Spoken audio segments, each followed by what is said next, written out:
Hi, I'm Joe Allen, the Executive Director of the Bayh-Dole Coalition, and we thank you very much for joining us today in our webinar called Unleashing America's Entrepreneurs, the Bayh-Dole Formula for Economic Prosperity. I don't think it'll be any surprise to anybody on this webinar, and we actually have some folks internationally, but the United States has just come through a pretty contentious election. And there was a lot of things that the parties disagreed about. But one thing that everyone agrees on is we need to grow our economy, we need to broaden our domestic manufacturing base, and we need to confront a very serious threat posed by China to the world order. So luckily, we have a secret weapon to meet all three of those challenges.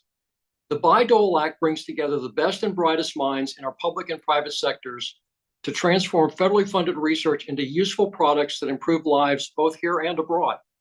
And unlike other policies being floated about, Bayh-Dole doesn't cost anything additionally and doesn't create any new bureaucracy. All it needs is to be appreciated and protected. So we have four really distinguished experts to talk about these issues. What I'll do is I'll introduce them, then I'll ask them to make a brief statement, and then we're going to go into questions and answers. Also, we're going to take questions from the audience. So you have a Q&A button at the bottom of the screen. Just fill a question out, send it in, and we'll get to as many of those as we possibly can. So we want to make this interactive, and again, we really appreciate everyone give us some time this afternoon. Our first panelist is Elmisha Campbell. Elmisha is Assistant Vice President for Research and Economic Development at Jackson State University. Previously, Elmisha served as a Director of Technology and Commercialization and continues to manage intellectual property there. She was also the chair of the Autumn Board of Directors. Walter Copan is the Vice President for Research and Technology Transfer at the Colorado School of Mines. He also served in the first Trump administration as the Undersecretary of Commerce and Director of the National Institute of Standards and Technology, where he actually oversaw implementation of the Bayh-Dole Act. Walt also received the highly prestigious 2022 Baldrige Foundation Award for Leadership Excellence in Government. Brian Darmody is the CEO of the Association of University Research Parks. Previously, Brian served as the University of Maryland's Assistant Vice Chancellor for Research and Development, and also was the Director of State and Federal Relations. He's on the board of the Maryland Technology Corporation Venture Board. And Frank Journeau is the Senior Director of Technology Policy at the National Association of Manufacturers, where he leads its policy development and advocacy on all issues related to technology, including immigration and intellectual property. Before joining NAM, Frank was the Vice President for Federal Relations and Technology Policy at the Motion Picture Association. So we really have a great panel. And what we want to do is I'll ask Elmisha to kick things off. So Elmisha, if you don't mind, it's all yours. Thank you, Joe, and thank you so much for having me on this panel and with my great colleagues here. Of course, thank you for all the work that you're doing with the Bayh-Dole Coalition, such a very important initiative. So as you know, the Bayh-Dole Act of 1980, to me, has transformed the innovation landscape by allowing universities, including historically Black colleges and universities, such as Jackson State University, to retain ownership of inventions developed with federal funding. This pivotal legislation has catalyzed economic growth, empowered entrepreneurship, and bolstered the commercialization of groundbreaking research. By bringing and bridging academia and industry, the Bayh-Dole Act has positioned higher education institutions as engines of innovation and economic vitality. My perspective as an HBCU administrator is that the Bayh-Dole framework represents a unique opportunity to elevate the role of HBCUs in the national innovation ecosystem. These institutions, often underrepresented in research funding and tech transfer, can leverage the Act to amplify their contributions to entrepreneurship, diversify the innovation pipeline, and promote economic development in historically marginalized communities. Our role, an HBCU leader might say, is not only to create knowledge, but to ensure that this knowledge transforms lives and economies, particularly in underserved regions. As we explore the intersection of entrepreneurship, public policy, and economic prosperity, the Bayh-Dole Act exemplifies the power of equitable innovation. It calls for collective commitment to fostering an inclusive ecosystem where institutions like HBCUs, minority-serving institutions, and tribal colleges have the tools and resources to thrive in the nation's entrepreneurial future. This is why this act is so important to me and to others. Thank you, Joe. That was great. Thank you very much. Walt, what can I ask you to go next?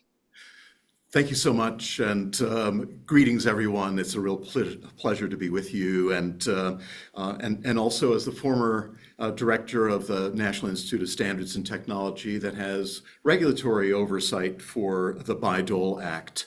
It's a real privilege to be thinking about where next for U.S. innovation. While I was NIST director, one of the initiatives that I had the privilege to lead is one that we called Renewing American Innovation and Unleashing American Innovation, indeed. And that resulted in a broader nationwide conversation about the innovation ecosystem of our country, what's working and what can be enhanced. One of the bedrocks that was identified for U.S. innovation and whose core needs to be protected and preserved and built upon is the Bayh-Dole Act of 1980. It was transformational for the United States at that time when the United States was facing unprecedented competition internationally and especially from Japan.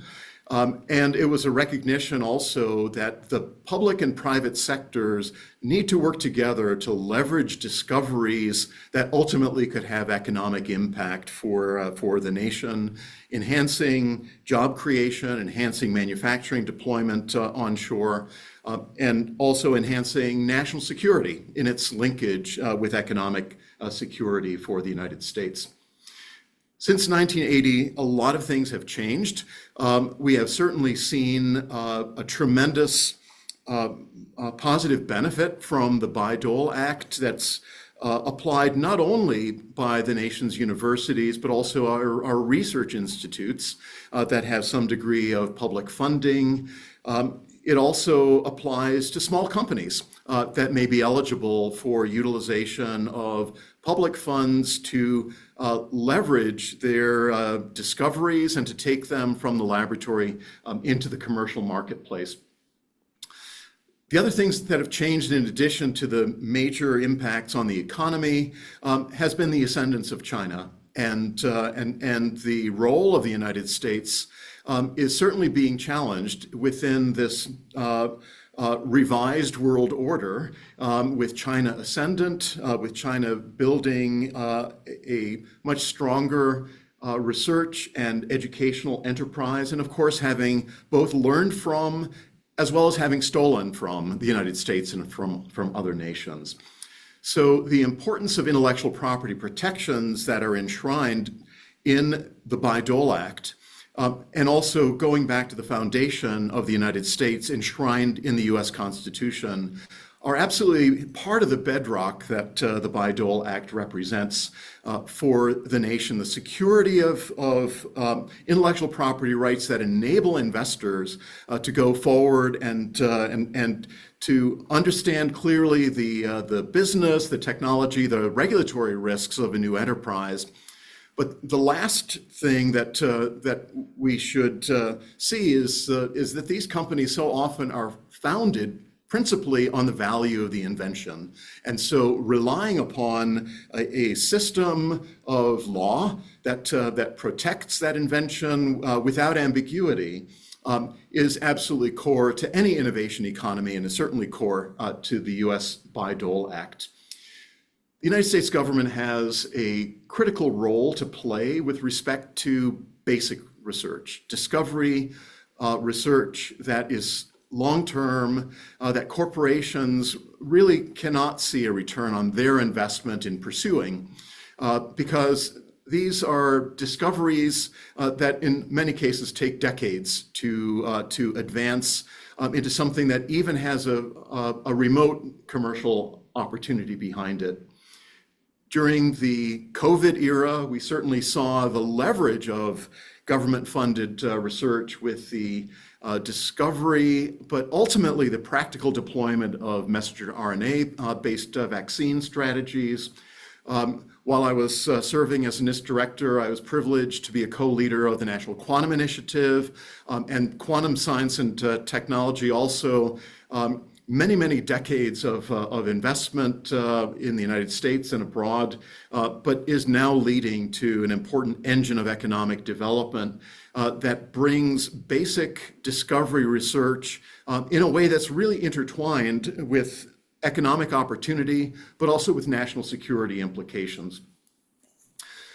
We also are in a time in our current administration and also within the United States where there has been concern about the cost of goods and services, and there have been proposals made, including one that came from my former agency, a framework for interpretation of what's called march-in rights. So the government being able to step in to a commercial license for a technology that arose from federal funding, and then to change those terms and conditions with a licensee.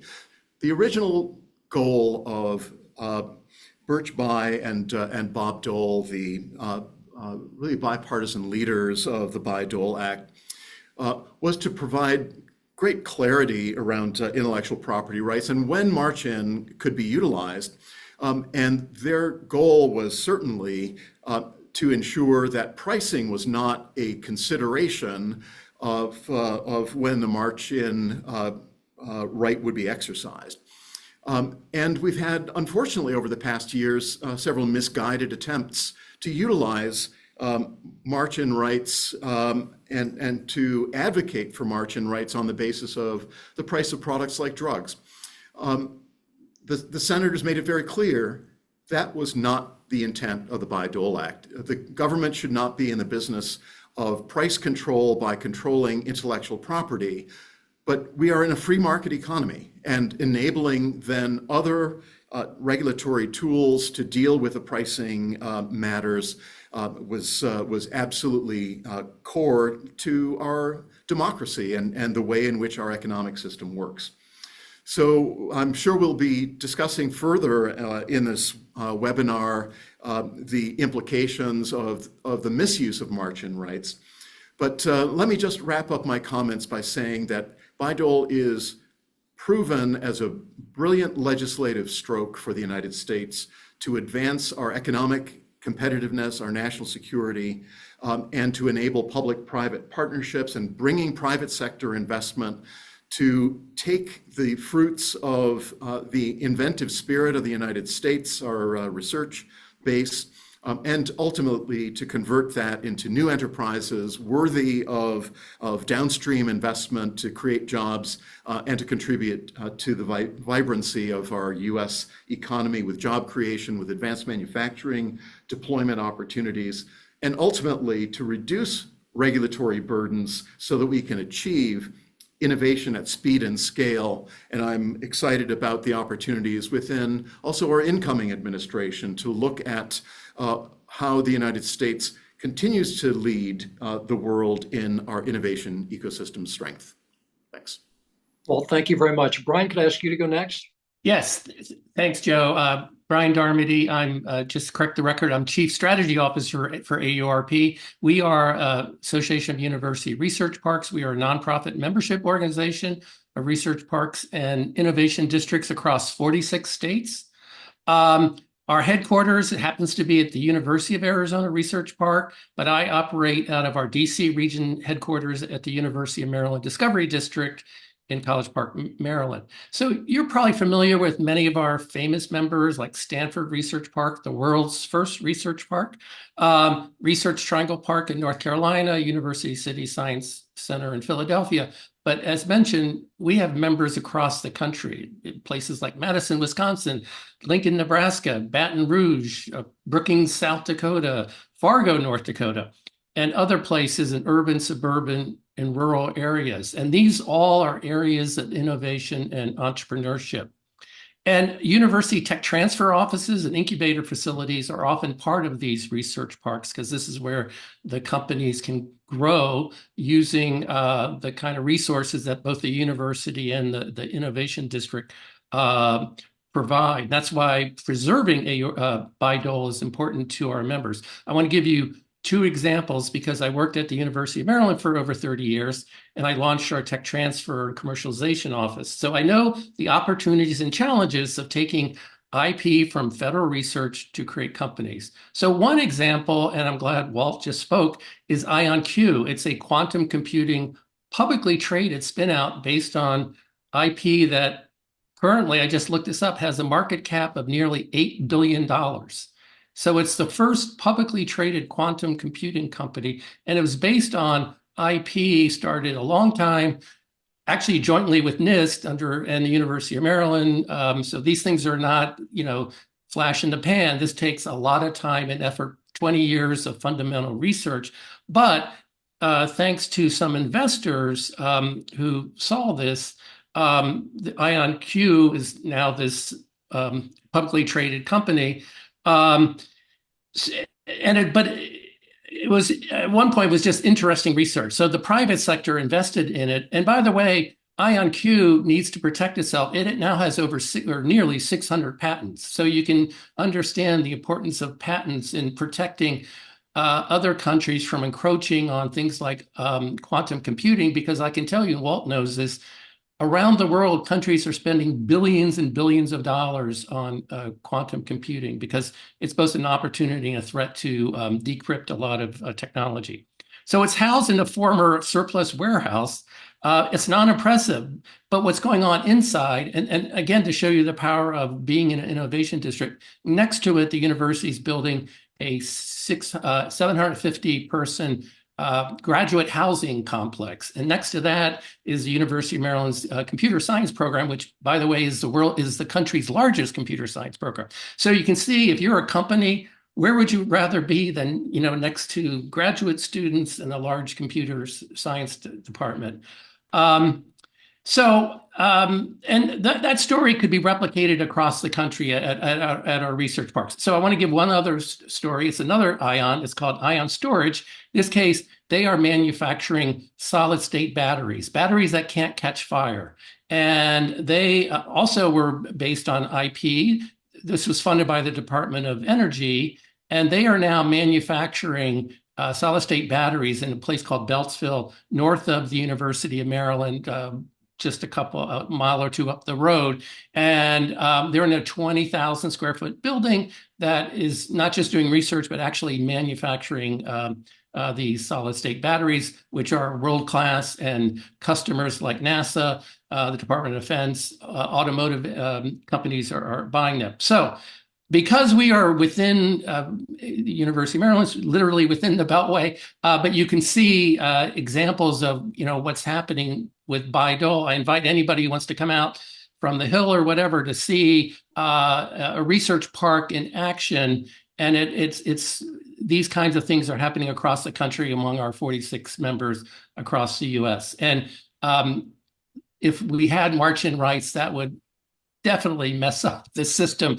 That takes a lot of certainty, and I would say that the march-in rights would create a lot of uncertainty, and you wouldn't have an $8 billion quantum computing company, or you wouldn't have a manufacturer of solid-state batteries, safe solid-state batteries, taking place in the state of Maryland if we had march-in rights. Well, Brian, thank you very much. Frank, if we can get your perspective, we'd appreciate it. Sure, happy to. Thanks, Joe, for having me on this panel. So let me, for context, before I go into sort of the R&D and specifically the Bayh-Dole Act, to give you an idea of sort of how what the manufacturing industry looks like and why R&D is so important to us. So manufacturing in the US is 13 million men and women who, as we like to say, make things in America. You find them in small, medium, and very large global giants companies. Manufacturing, it's autos, pharma, high-tech, construction materials, and sort of everything in between. It's basically, when you look around you, if it's not a cloud, if it's not a tree, it was made by a manufacturer.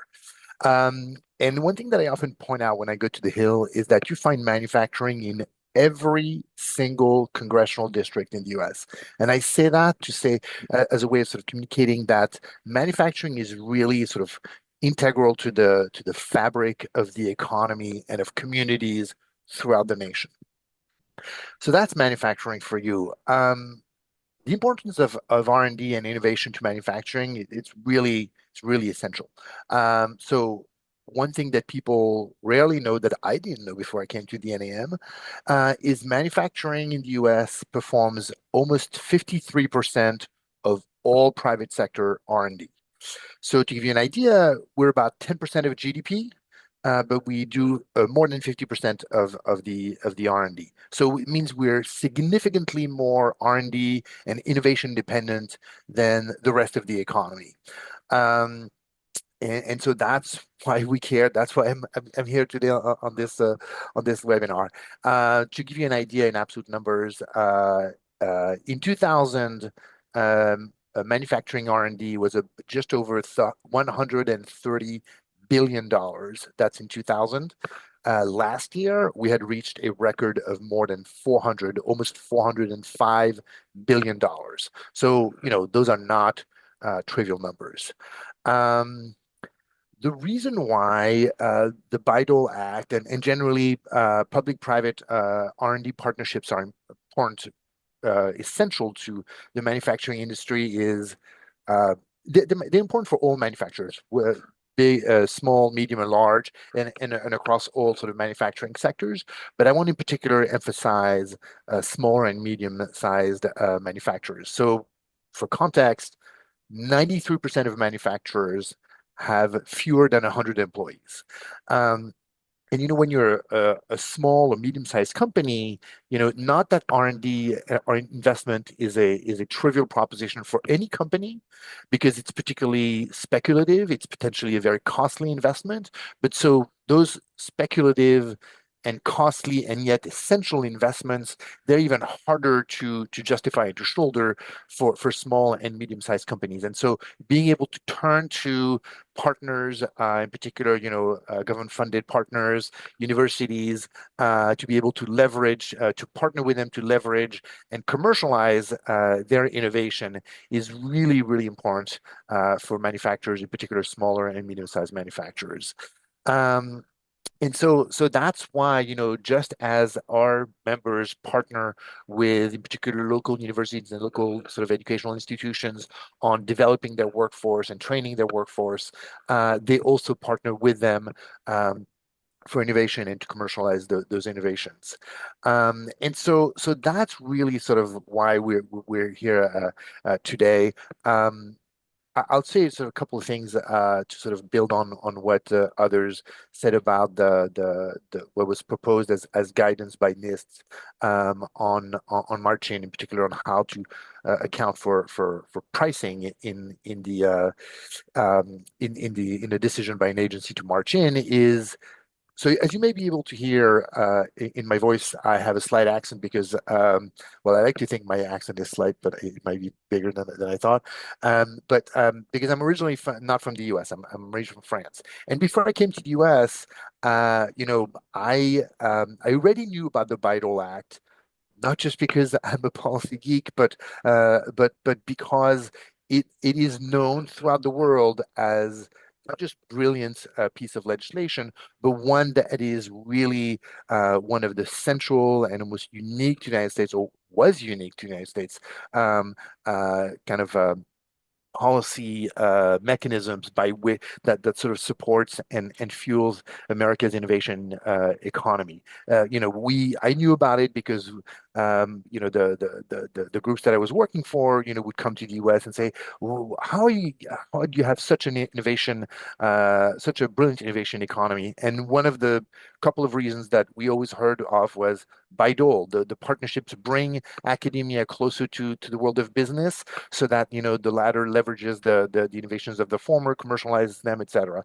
And so that's why it was so almost bizarre to me to hear that that 4 years later we're thinking, oh, actually maybe we should go back on that sort of brilliant piece of legislation and strike at the heart of its logic. And let me say why I think it would really have struck at the heart of the logic of Bayh-Dole is, before Bayh-Dole, we don't have to speculate about what a world without Bayh-Dole looks like. We know what it was like before 1980. You had all of this investment in federal investment in R&D that was basically just collecting dust on shelves. We had these like fancy looking patents, that would be hung on walls, but that would never, make into products.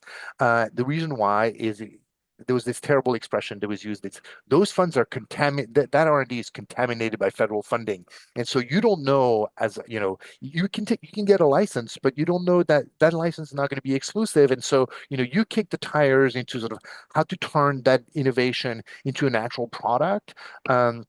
How to do more innovation to sort of complement it, and how to then like figure out how to produce, how to distribute, how to market, and how to price that innovation into a product.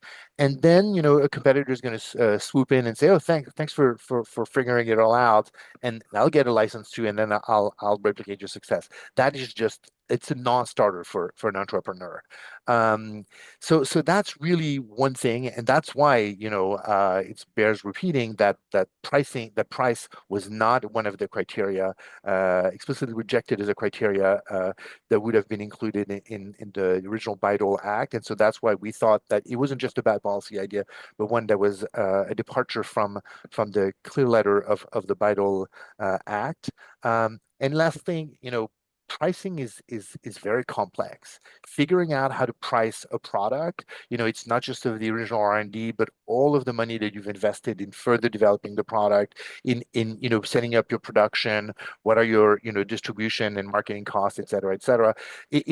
That's why recently the Centers for Medicare and Medicaid Services had to hire dozens and dozens of economists to figure out how to, it's been described as negotiation on drug prices, but in fact, those weren't negotiations. It was more of a unilateral decision by CMS on sort of that they would sort of require that certain drugs be sold at certain prices, at least to federal agencies, and they had to hire dozens of economists. And I don't see any government agency, if this NIST guidance had been finalized, adopted, no government agency would have hired dozens and dozens of economists. So how would have they gone about second guessing the pricing decisions made by this or that company, whether manufacturer or not, in pricing a product and that incorporates federally funded innovation. And so that also was kind of disturbing. But anyway, I'll stop here, Joe, and I'm happy to go further in the Q&A. Well, we couldn't have had a better kickoff, because I think you guys have raised some, and guys meaning also Omisha, you all have raised some great points. And let's just have I want to follow up on those. Also, again, if you have questions from our attendees, just type them in the Q&A box, and we'll be happy to get to those. Just building on a couple of points you made, I think one thing we should point out is Bayh-Dole is one of the first statutes that emphasized domestic manufacturing. So that was a whole, I remember when I was on Birch by staff, when we put that in there, people were like, why, what do you care about that? That was one of the first there. And the other thing is our system is, I think, probably the only system in the world that's driven by small companies, particularly startup companies. So let me just ask a general question for you all to comment on. Again, the premise of Bayh-Dole, and this is, again, different than the approach of other countries, is decentralizing technology management out of Washington and giving it into the hands of those actually making federally funded inventions, either at universities, federal laboratories, or companies, particularly small companies, and providing them the authorities and the incentives and getting the bureaucracy out of the way. So how important is that basic concept as far as why the United States is by far the most innovative country in the world? Or is it important? Could you do the same thing if you had top-down management as we had before 1980? Let me jump in on that, and it's a wonderful question, Joe. Going back to the founding of the nation, our intellectual property system, first and foremost, was one that supported the small guy, the small entrepreneur. The founders of this nation realized that the process that was in place by the Crown of Great Britain favored the large established players to be able to demonstrate certain types of technology and to be in a favored position to do so, to be granted letters patent. In the United States, it was all about how do we in the American frontier. How do we actually create inventions and leverage them from home and abroad, as the language of George Washington's first State of the Union address reads? It's absolutely intended to support the small guy and the entrepreneurial startup. And ultimately, the genius of the Bayh-Dole Act was to recognize that it's the local connectivity, it's the institutions and their local innovation ecosystems that really matter. These are the ones who understand the invention. In many cases, we consider the faculty, the students, the postdocs working on a technology as vectors to take the idea into the commercial marketplace and to be part of a new startup. Washington can't do that. And as we look at companies I really appreciate Brian's example of IonQ. So that's a company that I engaged with while I was still NIST director, and it's a great example of a regional ecosystem, federal laboratory, university, startup company working together, finding partnerships, but also building this on intellectual property. So these people who are passionate about the idea can actually, with reliability, move forward with an investment scheme. And as Frank was saying, without that reliability, the market valuation of these companies would never be achieved, right? Because it's all about the power of the idea in addition to the protections that are afforded and all the other criteria that are important to investing in an early stage company that may grow to scale, may wind up becoming an acquisition target, may become the seed corn of many new opportunities through a platform technology to benefit many organizations, many people, and many corporations across the United States and also abroad. A key element here also is the strength of the U.S. intellectual property system and its reliability with our international partners and competitors. And so as we look at the ability to protect our intellectual property here in the U.S. and also abroad, these rights enable then the small company to do business with the giants of industry and with global multinationals, and to take that seed corn that may have been a professor's idea and catapult it into a world scale operation. And to follow up what Walt said, Brian Darmody here. Yeah, both IonQ that we talked about and Ion Storage, they both qualify for small SBIR grants. So this $8 billion market cap, it started as a small business. Every business starts small, and then they can grow if they're lucky and they have the right market acceptance. So making sure we continue to have the kind of support for small businesses like the SBIR program, which I think is a fantastic program that's supported on both sides of the aisle, is one of the things that we should be focusing on and frankly not marching rights. Misha, how important is for you as you're managing technologies in Jackson, Mississippi? Do you know more about your inventions, or could somebody in the federal government in Washington manage those just as well as you're doing? That's a good question. No, of course, I would understand it more. I'm here on the ground. But one of the things I want to add is that this act incentivizes our faculty to continue doing research, to translate that research into market, right?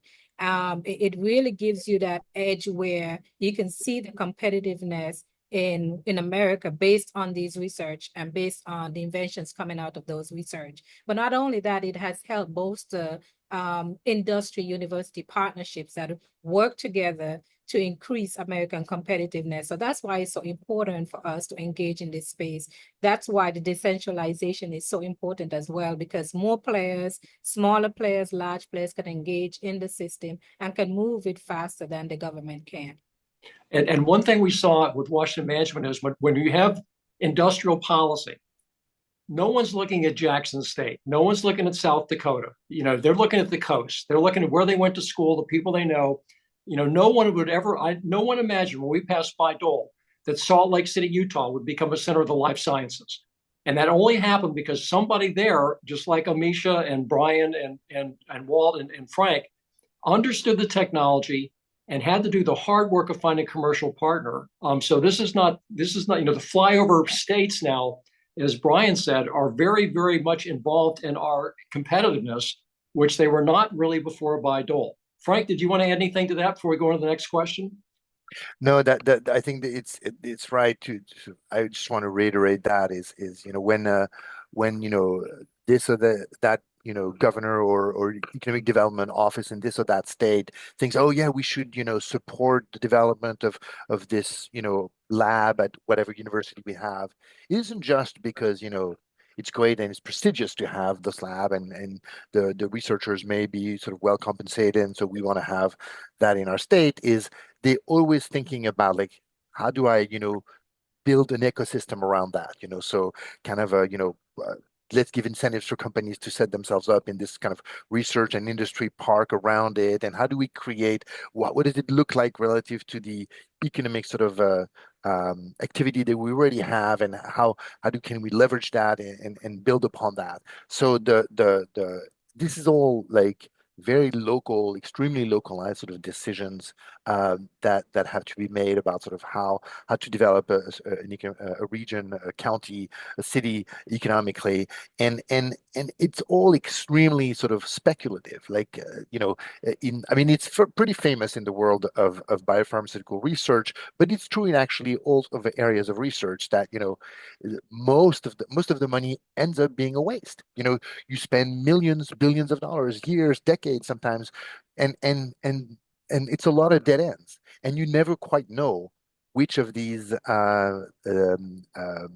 avenues is in fact not going to be a dead end and is going to sort of lead to a product, and a product maybe sort of changes the world. And so that is why it's important to sort of be extremely flexible and have those decisions made as close as possible to the action rather than far away. Well, listen, building on that, and also one thing that Brian said in his opening statement, you're talking about the importance of patents and private sector investment. A lot of critics of Bayh-Dole claim that these partnerships are just a giveaway of taxpayer-funded research to private companies who then just come in, bubble wrap them, and make enormous profits and charge whatever they want to at public expense. So are companies licensing a federally funded invention, are they taking much of a risk in doing that? And if the project dies in the development pipeline, does the company take the hit or the government? Let me jump in here, and I'm going to try not to sound too angry. But you can sound angry if you want. This is all friends. You can say anything you want to. I think there's a couple of sort of things that just do not make sense that are worth pointing out here. First, even if you sort of accept sort of the premise that like, oh, the company is just going to rake in the big bucks, let's set that aside, that sort of ideological logic for a second. Is go back to before Bayh-Dole, well, I guess no one was raking any sort of benefits, was profiting from anything. It was just, as I said, a fancy looking sort of patent certificates that were hanging on walls, but it didn't lead to any products, whether there was pharmaceutical products or IT or whatever it is. So at least right now we have, innovation that is great for the pursuit of knowledge being also translated into actual products that, that create economic activity, jobs, potentially sort of change the way we live, etc. So that's one thing. But the second thing is, I wish it were that simple that like, oh, look, there's this patent. They came up with this new molecule, this new material, whatever it is. I'm just going to turn that and, I'm going to put it in my factory, and by Monday we'll have a product on the shelves and I'll rake in the billions. It actually is vastly more complicated, vastly more expensive, and vastly more risky commercially, because generally you take that one invention, you have to supplement it with a bunch of other sort of R&D developing other molecules or whatever it is. So generally it's not just one patent. You're going to have to like develop a bunch of other patents. Then one thing that people often forget is product and production are in fact not two separate things in the process of R&D and commercialization of inventions and technology. You can't just sort of develop as I said, the molecule, the material, and then the how to make it into product will take care of itself. You have to sort of figure out the production process, and sort of how you turn the product into the invention into a product. It requires a lot of production and process engineering. All of that is expensive. All of that is risky, speculative, and often, as I said, wow, this molecule sounded brilliant. We thought we could, and in fact, no, it turned out to be nothing because we and maybe no one could figure out how to turn that into an actual product, and something that that would be useful to consumers and customers. So that sort of knock on Bayh-Dole, it just doesn't withstand the test of reality. Let me jump in on that too, Frank, and great question, Joe, because this has often been used in the argument that this is nothing but corporate welfare, or that this is a system of giveaways. No, when we look at how the research enterprise in the United States and the other civilized nations of the world work, research-based investment from federal governments results not only in the seed corn of new ideas, but foundational discoveries in basic physics, the materials that help us to understand our planet and life. Research investments help to educate our students and also provide the opportunity for our teachers, our faculty, to be both excellent educators, but also excellent researchers. And that research, that discovery, both positive and the failures along the way, are part of that entire ecosystem of building a powerful research enterprise and preparing the next generation of leaders. We need to remember that industry invests dramatically more in research and development than does the federal government. And this goes to Frank's point that the initial discovery is often very low cost.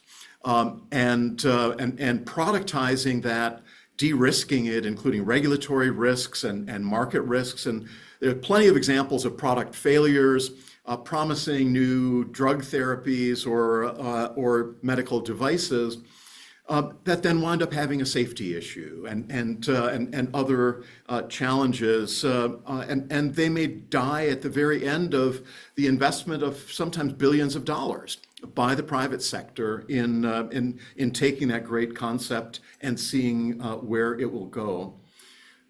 I think the other dimension too is that in addition to federal funding now to create the seed corn, science philanthropy has become a very important engine of innovation. And so philanthropic foundations, institutions that invest back in the things that the federal government wouldn't invest in because they may be too high risk. They may not have survived the peer review process by knowledgeable faculty because they would have said the risk was too high. The government shouldn't invest in this. But yet philanthropy will step in. And so that's another avenue for concept development into the commercial marketplace. I think it's also absolutely essential to realize that other nations have similar systems of basic research at its academic institutions and national research institutes that are also creating the seed corn of new opportunities. Sometimes there are international collaborations that are incredibly important. And without the Bayh-Dole Act, supported by clear intellectual property rights that are enforceable internationally, that seed corn of U.S. innovation coming from the public funding sector would dwindle away because the risks of private sector investment would go away. And so we see, to the point that's been raised earlier on, other countries have copied the United States. They've copied our Bayh-Dole system.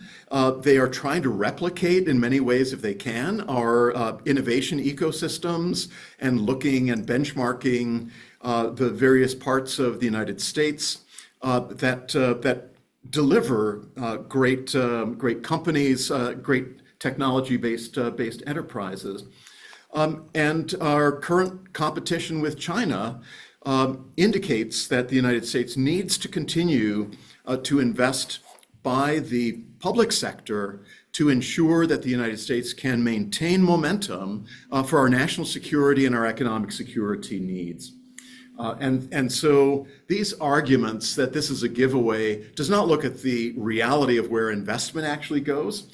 And we also recognize that at this time, other countries are not only copying our processes and building their own analogs of our educational and innovation systems, including their types of Bayh-Dole, but they're also really looking at how they may be able to take strategic advantage at this time, and that competition between the United States and China is a perfect case in point.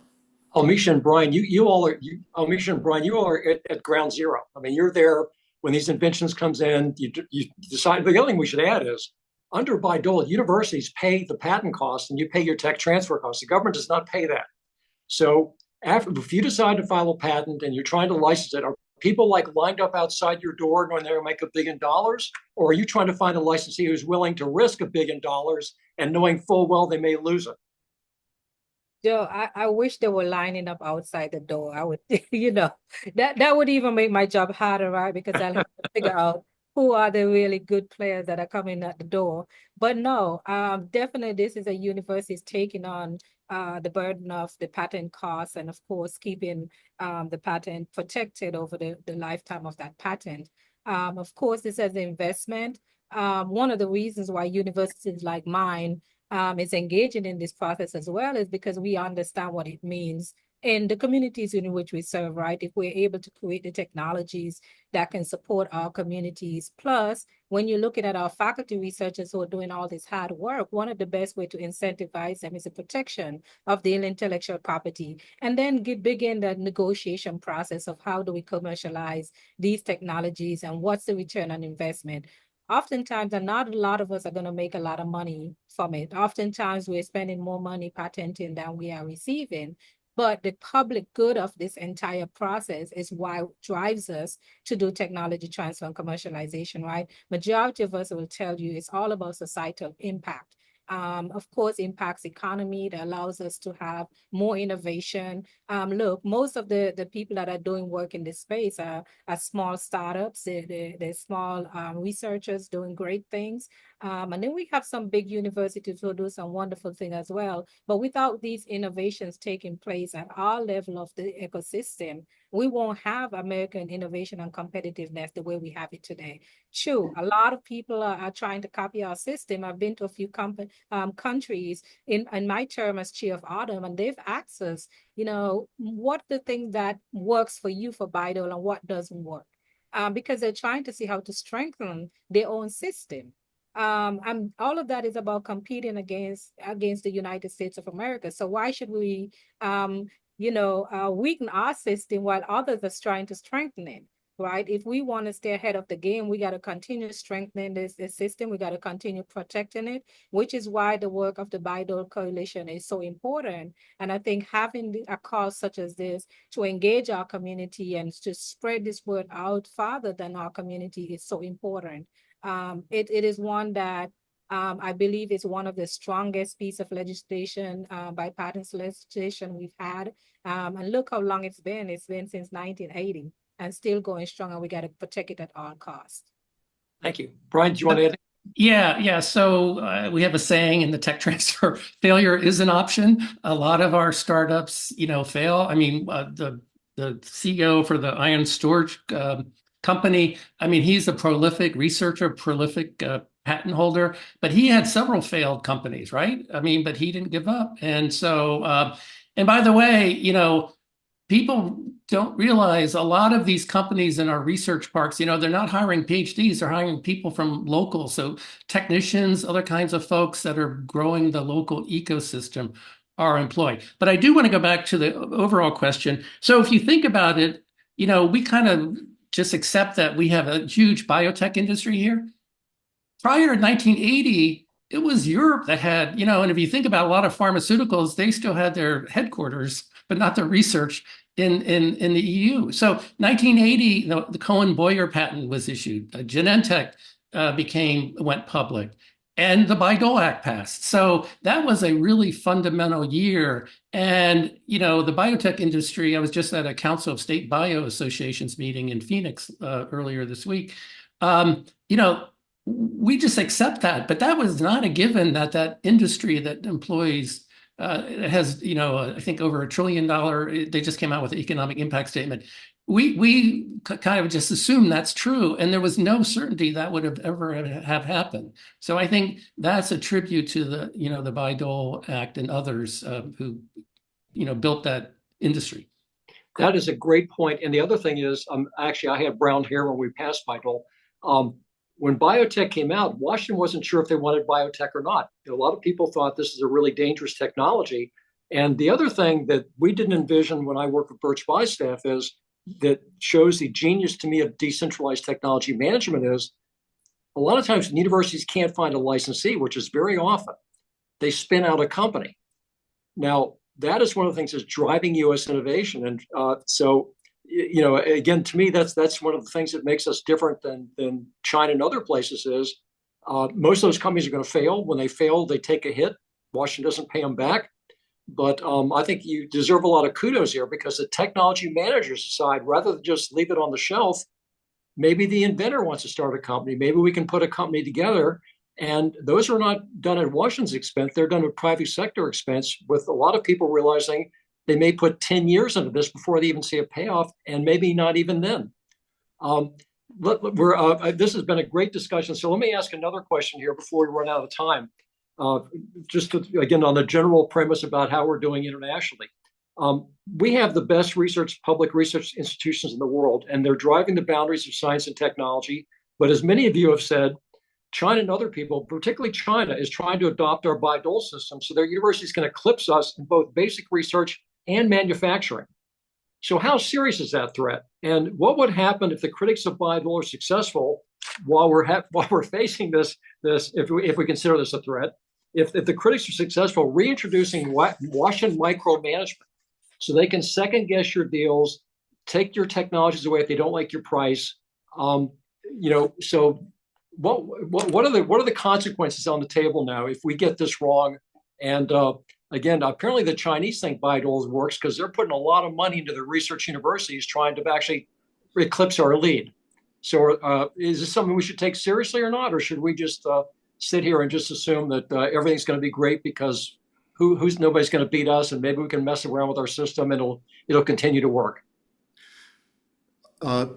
Joe, I think there have been several comments made here already about the significant threat that China poses. And a substantial part of that is the research enterprise and the educational enterprise that has genuinely been a focus of the Chinese Communist Party over the past decades. And we can look 20 years ago and see the amount of research, the amount of publications that were highly cited in the top journals globally, and China was hardly a factor. And we look today, some of the world's top universities in every field are based in China. The quality of the publications, the rate of intellectual property protection, and the degree of intellectual property protection that's being provided in China is world class, and it's a threat to be taken seriously technologically, because unlike the Cold War era with the Soviet Union, the United States is intertwined economically. Our supply chains are closely tied with Chinese manufacturing and delivery, and we also see that China has had access to the inside of global organizations, including attempts to infiltrate U.S. institutions to try to get access to the best ideas and the best innovations coming out of this nation. The U.S. had contracted with with an independent Australian think tank to do an analysis of the innovation strengths of China rather, vis-a-vis the United States and with other players. And they came out with a very interesting study a few years ago called Picking Flowers, Making Honey. And it was a study that identified the Chinese strategy to tap the leading edge research coming from around the world that could be then productized in China. It was the point that Frank made earlier on, that a lot of research leads to failure. Well, if you're only going to be picking up the successes and then leveraging those to benefit your own economy, you avoid a lot of the upfront R&D investment and discovery. And so we have a formidable competitor who is also an economic and manufacturing powerhouse, which is why the principles of Bayh-Dole Act for sound intellectual property protections, a focus on US manufacturing and rebuilding the base with American technologies, and also the recognition that in the United States, we not only have the importance of the Bayh-Dole Act to be maintained as an integral part of our innovation system, and with a few regulatory improvements that were initiated while I was NIST director. One of those recommendations on pricing related to margin rights was not moved forward into regulation and adopted, and that's the one on pricing. This whole issue of uncertainty in intellectual property rights that we're just discussing now. We have also a companion legislation called the Stevenson-Weidler Act that has many similar provisions to the Bayh-Dole Act, but focuses on federal institutions. And there is a legislative proposal to modernize the Stevenson-Weidler Act as well, which is an important part of the U.S. innovation system, side by side with Bayh-Dole as we look to the future. Okay, we're almost out of time, so I want to give everybody else, the other panelists, a chance to make some closing statements. And this has been a great discussion. I've really enjoyed it. Go ahead. Okay, one thing I would say, instead of focus on what the federal government could do, they passed the CHIPS Plus Science Act, right? They authorized, but they haven't funded the NSF engines and the tech hubs.